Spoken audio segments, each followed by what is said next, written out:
happiness index, if you come to the contemporary times, we don't come in this.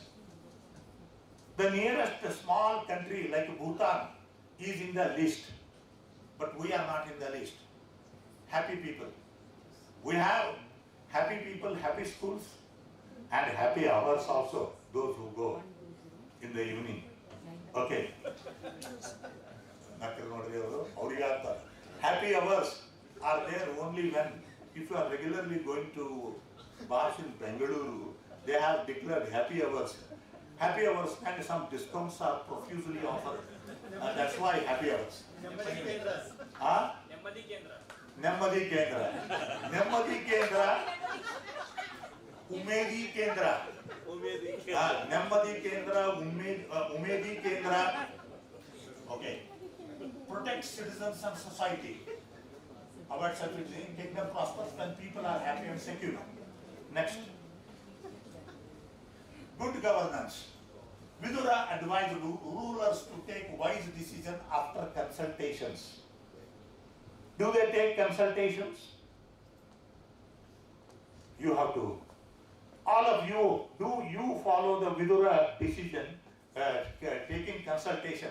All married husbands here who are there, you take a consultation with the wife. So, you have the Vidura Niti. In a way, potential. Then, maintain justice and fairness.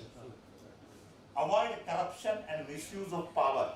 He broadly discusses how Duryodhana and Dushasana and some, all his other famous brothers, how they were trying to imitate Pandavas and their new kingdom, Indraprastha, how they were all doing, spending lavishly.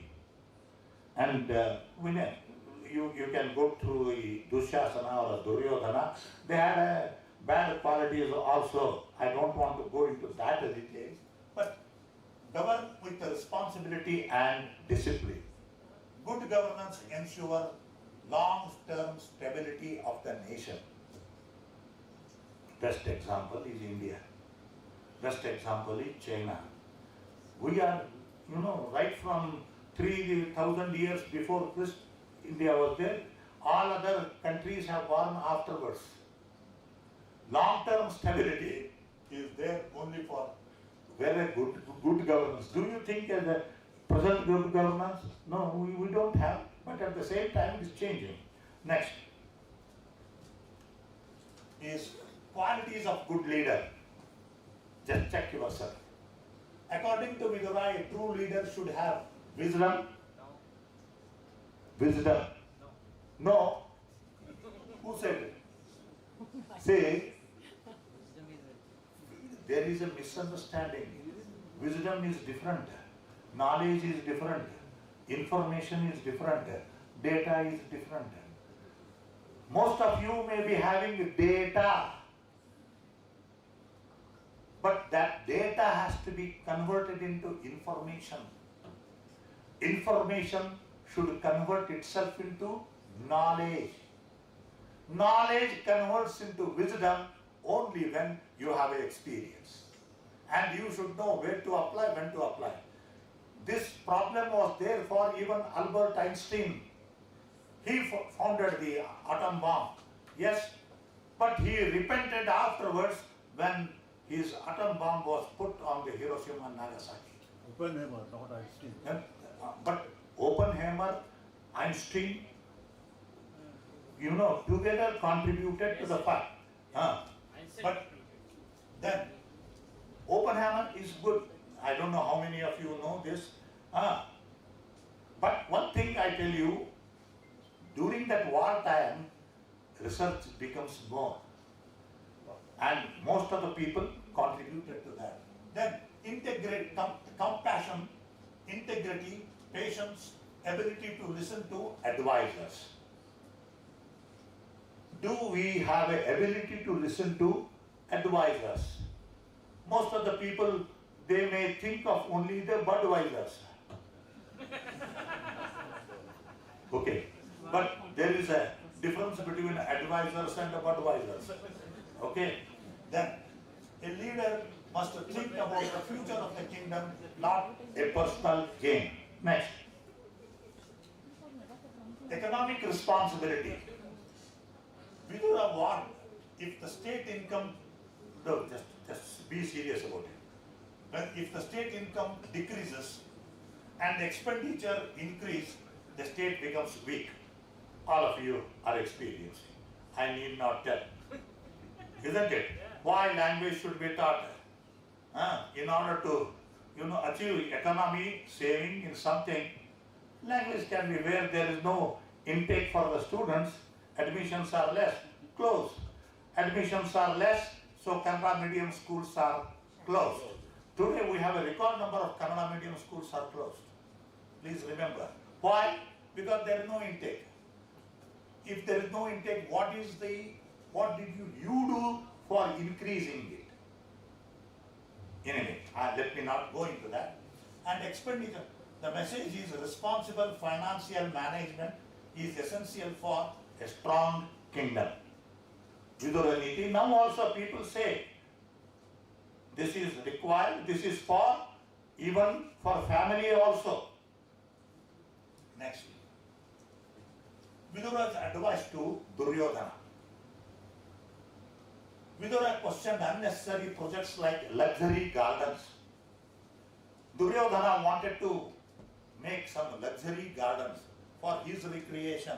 Please remember, Kaumudi, Mahotsava, this and that, whatever, those who have gone beyond the lines in the Mahabharat, then you will understand. Luxury gardens, he asked, are basic needs of the people fulfilled first? Okay. Fine. Then have experts been consulted? Are resources used wisely and responsibly? Message is development must be planned and beneficial to society. Next. I'm in now hurry because I received a check. Okay. Normally what happens now? Okay, let me know. Krishna's praise of Vidura. Krishna praised Vidura's qualities. A person's greatness depends on wisdom, commitment to dharma, and sincerity in work, not on birth or social status. Please underline this. Vidura, he was Dasiputra. If you know the Mahabharat story, young people, you may not be knowing Mahabharat story. So he was born to the Dasi, who was from the lower caste group in the palace itself. Okay? Then, not on the birth of social status, the highlights of the importance of the merit and character, Vidura also emphasized. Next. Vidura's courage. Vidura boldly stated frequent visits to the palace do not remove the label Dasiputra. ಪ್ರಧಾನಮಂತ್ರಿಗಳ ಮನೆಗೆ ಮುಖ್ಯಮಂತ್ರಿಗಳ ಮನೆಗೆ ಬಹಳ ಸತ್ಯ ಹೋಗ್ತಿದ್ರೆ ನೀವು ಉಚ್ಚ ಕುಲದವರು ಆಗ್ತೀರಿ ಅಂತ ಏನಲ್ಲ. That's what he communicates. Because it was his experience. He refused to tolerate injustice or the wrongdoing. Power or position did not matter more than the truth. This shows his self-respect and moral courage. Vidura is the only person in Mahabharata who opposed all bad deeds, all bad statements, everything, even when Draupadi's, Akshayambara case arrived, he opposed and he gave the beautiful justification that was depicted in one of the serial. I don't know, you have seen it. Next. Comparison with the Dr. B.R. Ambedkar.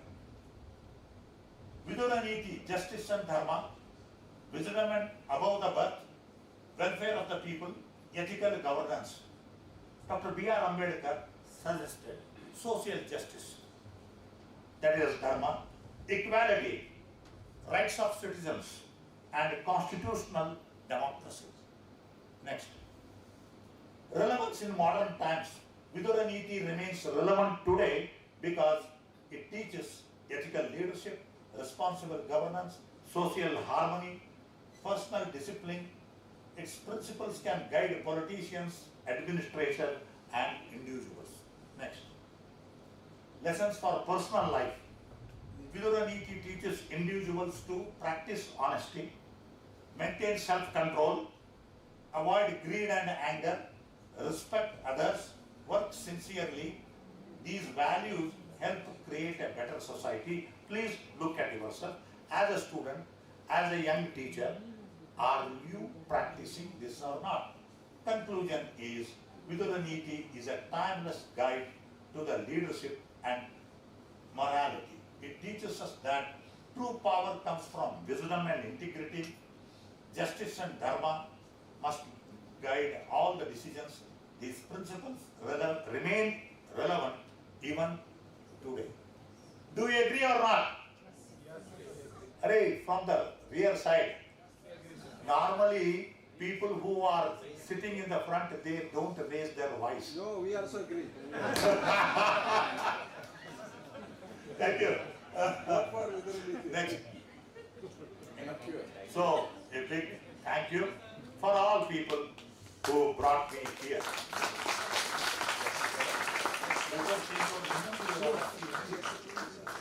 Swore. Innocent slide. One more slide. One day slide and that. I had some other statement. The slokas also. Out of 508 slokas, I selected about 8. But on account of the paucity of time, I am not presenting it. But they are good. In the sense, for teachers, there are exclusive Viduranitis. And for administrators, there are exclusive Vidurniti. ಅದು ಇನ್ನೊಂದು dress ಹಾಕಿದ್ದು ನೀವು ಕಳಿಸಿದ್ದಾರೆ ಅಷ್ಟೇ ಆ video ಅದು audio ಅದ picture ಅದ 1 ನಿಮಿಷ ಅದು ಭಾಳ ಏನಿಲ್ಲ ಇಲ್ಲೇ ನಮ್ಮ ಚೇರ್ಮನ್ರು ಬಂದು ಈ ಪೋಡಿಯಂ ತನಕ ನಿಲ್ಲೋದ್ರಾಗ ಮುಗಿತದ ಹಾಗೋ ಅದು ಇಷ್ಟು ಕಷ್ಟಪಟ್ಟು ನಿನ್ನೆ ರಾತ್ರಿ ಮಾಡಿದ್ದದ ರಾತ್ರಿ ಮಾಡಿದ ಕೆಲಸ ಭಾಳ ಇಂಪಾರ್ಟೆಂಟ್ ಇರ್ತಾವ ಇಲ್ಲಿ ಬಿಟ್ಬಿಡ್ತಾರೆ ಏನು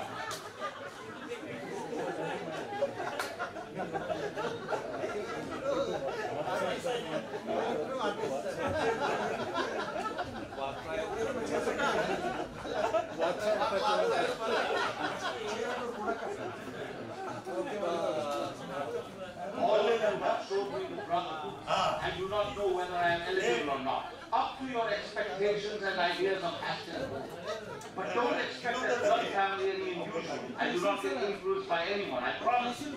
I announce my life, my words, everything we committed to welfare of state and ground. I cannot promise that I would. Okay, Only fine. audio. Only audio. Fine. Only audio. I just introduced the new one with the artificial AI application. AI application, there is one more actually with the, this is a warrior robe, which I didn't like. But the thing is, I was also doing some trial and error. But thanks to my son and my granddaughter who All helped of me. you have showed me the brotherhood. I do not know whether I am eligible or not. He is eligible limit. Thank you, sir, for your great presentation. I call Professor Basavaraj Anami, sir, for his final remarks.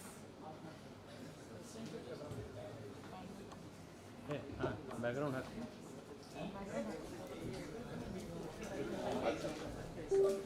ಎಲ್ಲರಿಗೂ ನಮಸ್ಕಾರ. ನನಗೆ 5 ನಿಮಿಷ time ಕೊಟ್ಟರೆ Sir, you have. Please take.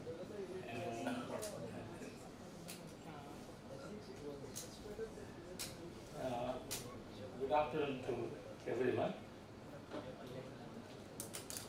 In fact, we had two talks delivered by, one delivered by Professor Hegde from Tulkur University, another by Oriental Kulkarni from Harvard. Oriental Kulkarni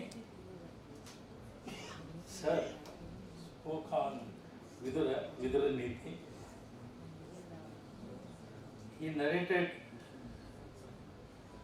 what Vidura said, how how to have good governance. In fact, Vidura was the only person who was there, who ruled Hastinapura for almost 20 years. Irrespective of things, he was the Mahamantri or Prime Minister kind of thing. And sir also mentioned he was a Dasiputra. Even though he is a step brother for Pandu and Dhritarashtra, he was deprived of the thing, becoming king. He deserved it, but he was deprived of becoming king. And again, lot of stories are there about that. Sir dramatically narrated the Vidura Niti. In fact, Dhritarashtra was advised by Vidura, and what advice he gave itself is put as a Vidura Niti. That's what he mentioned. And it was a good contemplation of the whole Mahabharata's Udyoga Parva. Am I right, sir? It comes under Udyoga Parva. And in fact, he also mentioned that Vidura Niti is still relevant in our modern India. And he compared Dr. Ambedkar with Vidura, and it's a very good comparison. It's I give credit to him for this original contribution. Idea and original contribution. Give him a big round of applause. And to my surprise, what happened is yesterday when Dundur sir asked me, it was something on Plateau, I remember. The session was on Plateau. And now we heard in the first session, that is talk by N.S. Dundur. It was on Indian literary imagination, very good imagination. And again, he found to be a good dramatist. He could attract all the people. It was a very attractive speech he gave. And he also mentioned that technology is a mass civilization, it's a mark of civilization. A mark of civilization he mentioned. And he said about the inner reality and outer reality. What we see from outside is outer reality. What we think is something connected with inner reality. And he mentioned about Pukala Sharana of Tamil Nadu, he mentioned, and how he imagined the temple. When he spoke about the details of the temple which he imagined, I found that Pukala was not only an architect, he was an engineer and he was an interior designer and whatnot. In fact, one good takeaway from that particular talk was God doesn't go by what we see in reality.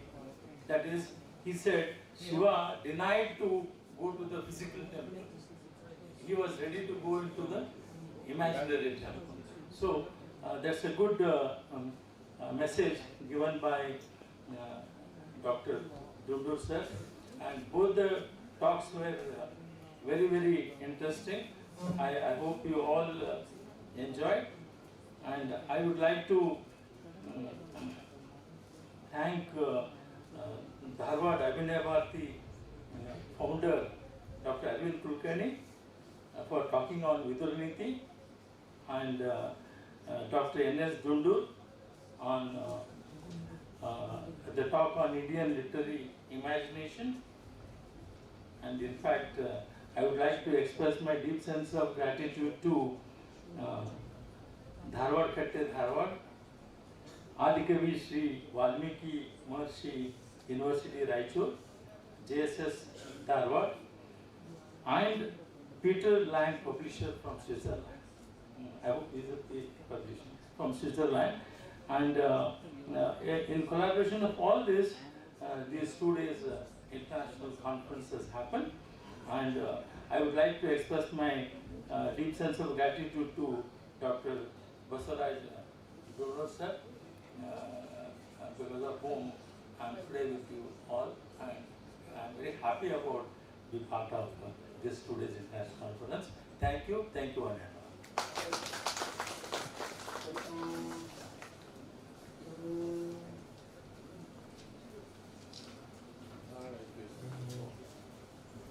Thank you for your remarks, sir.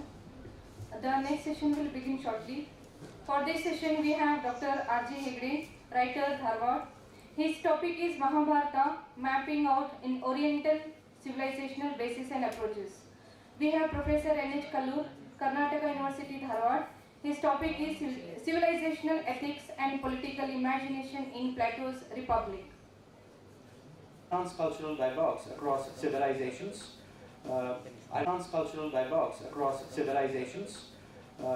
I request all the dignitaries to please come on the dais.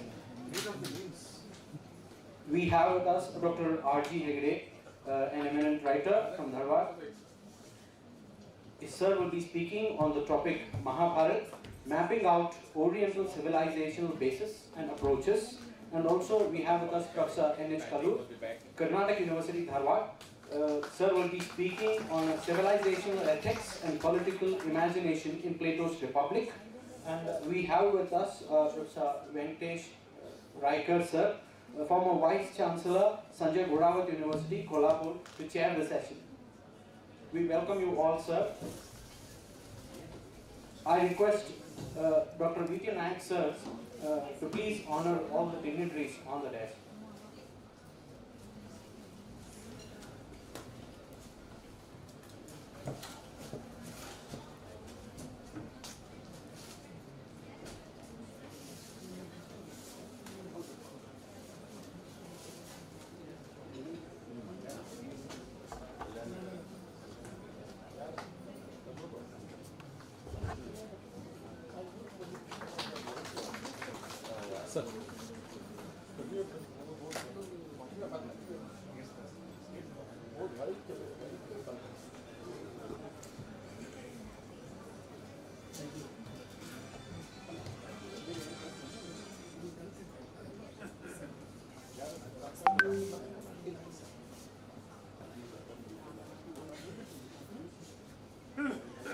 Yes. Sir.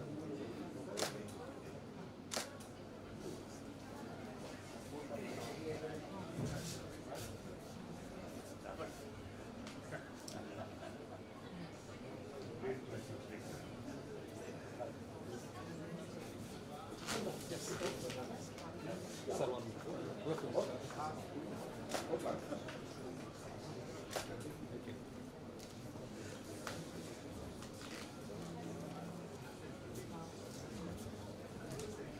Thank you, sir. I now request Dr. R.G. Hegde, sir, for the deliberations. Please, sir.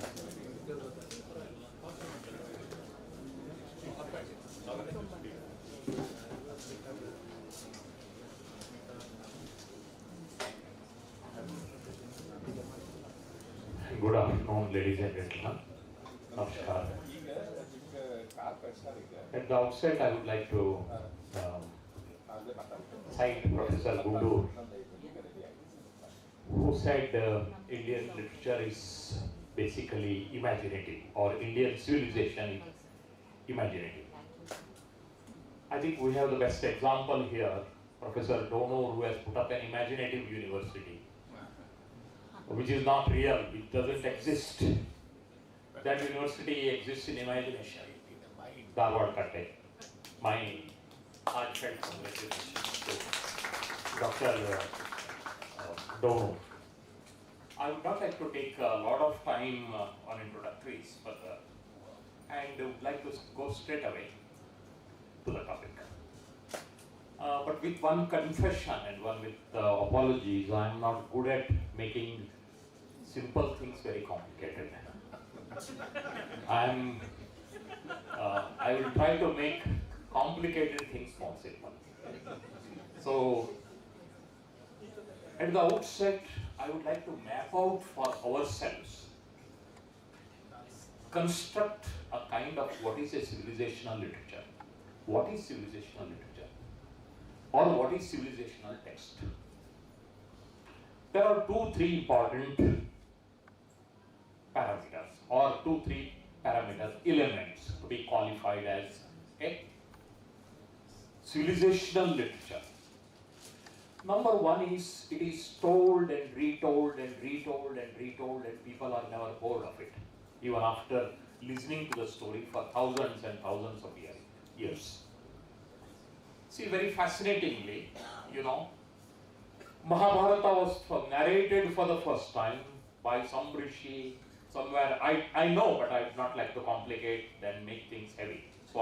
That's why I'm trying to avoid all technical jargon. It was narrated by Vaishampayana to Janamejaya, and then it was again re-narrated by a sage called Sauti to another audience. And then we don't know how many times it was narrated, and then finally it came to be written. See, orality is a very important part of any civilizational text. Orality, that is, it exists before it is actually comes to be written. But very interesting thing here, very important question here is there any civilizational text in England?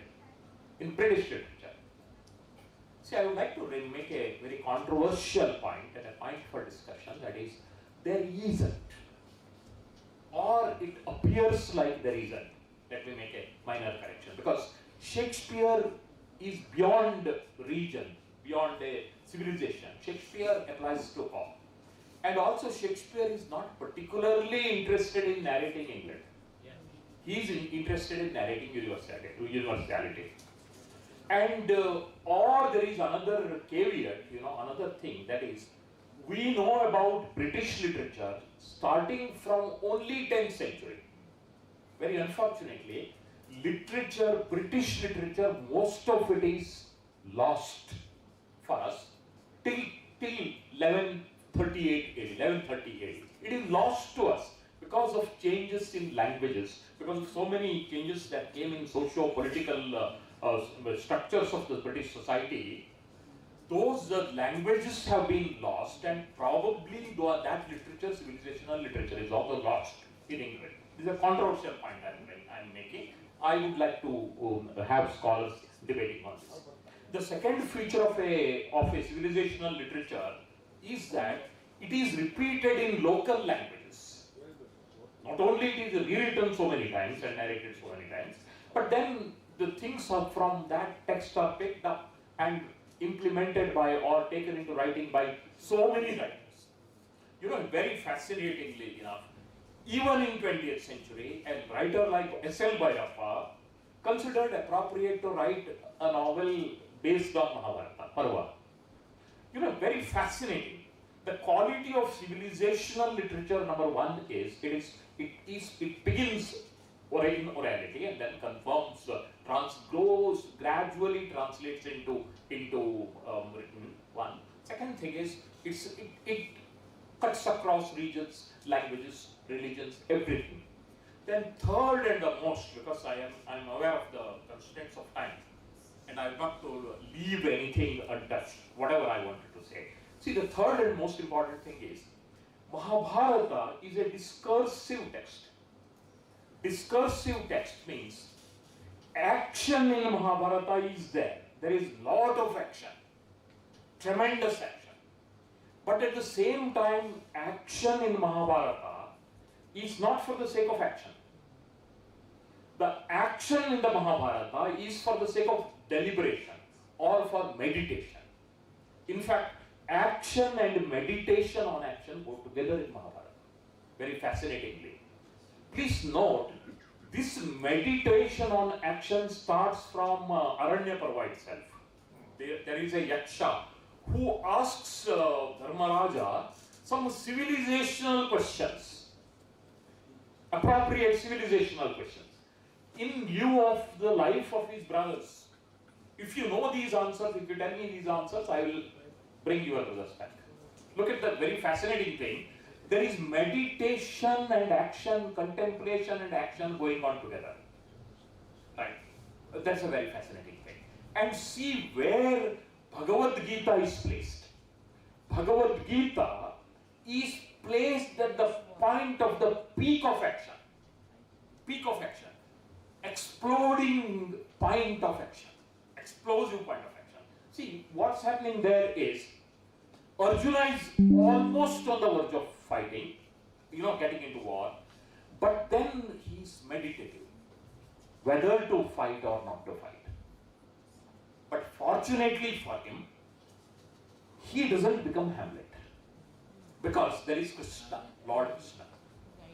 See, for Hamlet, the problem is very big, because in Western cultures and Western literature, the very approaches to civilization are different. And in our culture, approaches to civilization are very different. And there is Krishna who tells him the right way to live and the meaning of life, or the Purushartha of existence, means the very purpose of existence. Why do we live? Why do we live? And what is a meaningful, fruitful existence? How should we live? See, the problem with Hamlet is he doesn't know. He doesn't know. And there is nobody to tell him the answer. But here, Krishna is there who tells him the answer. Okay. Then what kind of answer does Sri Krishna give him? Sri Krishna gives him the karma theory, which is a very important part of Bhagavad Gita. Karma theory. There are lots of things said, but the primary thing is karma theory. That is, you must act. Act you must. You should not become a Hamlet. Act you must. That is, thinking has to be there. Thinking is a part of existence, but act you must. So act. And then how should that action be? That action should be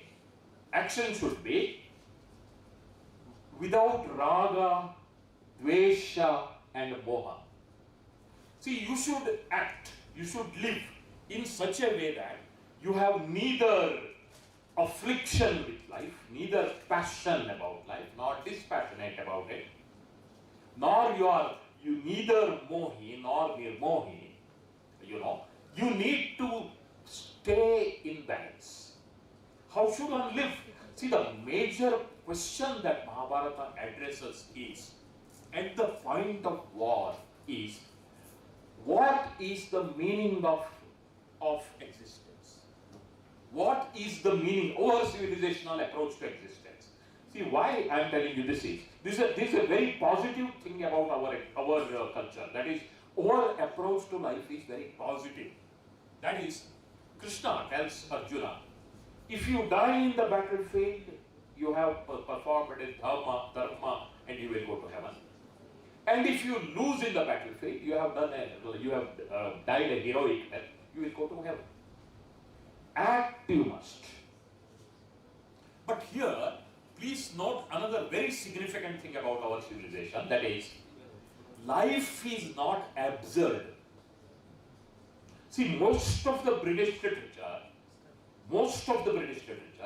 treats life as an absurd or a meaningless affair. Even Shakespeare says somewhere that life is a tale told by an idiot. And then there is a whole school of thought, absurdist thought. And we have a very famous drama, Waiting for Godot, where there is no action. And it presents entire life as meaningless. But please remember, we do not believe in the meaninglessness of life. And this idea that life has meaning, life is worth living, and life is not an absurdist ideology is basically from our culture. This is an idea that stems from our culture, and we need to, when we think of transcultural dialogue, I think what we need to do is to tell this in international forums like this to an international audience, that our very approach to life, our very meaning of existence is very different from your meaning of existence. And as part of this, we have a myth-making mind. Therefore, a myth-making mind. Professor Gundur rightly said we have a very imaginative mind because we do not like to think things in a structure. Life is not a very structured thing. A very famous critic, I told you I would not like to make it very heavy. I would even, in fact, ideas could be heavy, but I would not like to make the language and communication not very heavy. One of the very great critics says, right, that this Mahabharata is chaotic. See, it is for him it is chaotic. For us it is not chaotic because our lives are like that. Our lives are not structured. We do not want to live in a scientific kind of existence. Our lives are not structured. And please remember, somebody said in happiness quotient we are behind. But our people who lived by our tradition are very happy. In India, the question of boredom did not exist for a long, long time. Only after city culture, now we have started talking about boredom because we knew that life is meaningful. Only when we are involved in meaningful action, then life is meaningful. We don't worry about life. One thing. And then see how this kind of meditation on existence. In fact, Mahabharata is part action and part meditation. Mahabharata has been misinterpreted, it is misread, thinking that it's a conflict, it's a story of a conflict between a fratricidal war between two sets of brothers. But it is not just that. The context, it is only a context. The action is only a pretext. It is only an excuse. Please see later, again, what happens. Again, after war is over, once again meditation comes in Shanti Parva and Stri Parva. See, before war there is meditation on war. And after war also there is a meditation on war. Should we have fought or should we have? So this kind of meditation on action is a part of our civilization.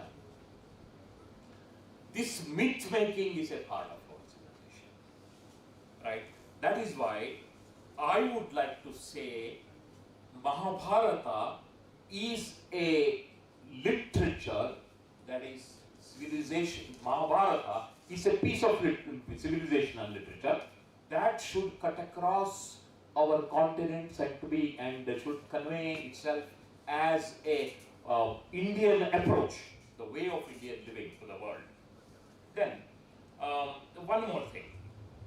Okay, later Parvas of Mahabharata, I should also tell you that largely after war is over, war Parvas are over, all Parvas are meditative.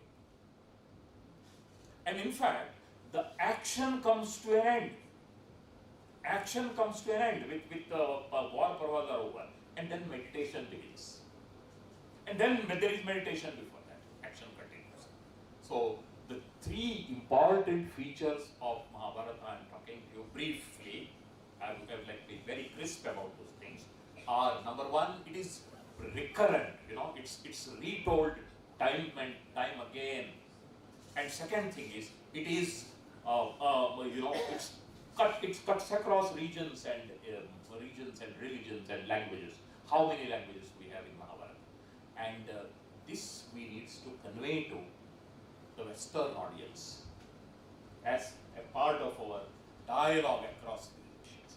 Mahabharata needs to be reread, and Mahabharata needs to be showcased as our approach, our fundamental approach to civilization. Thank you very much. If you have any questions,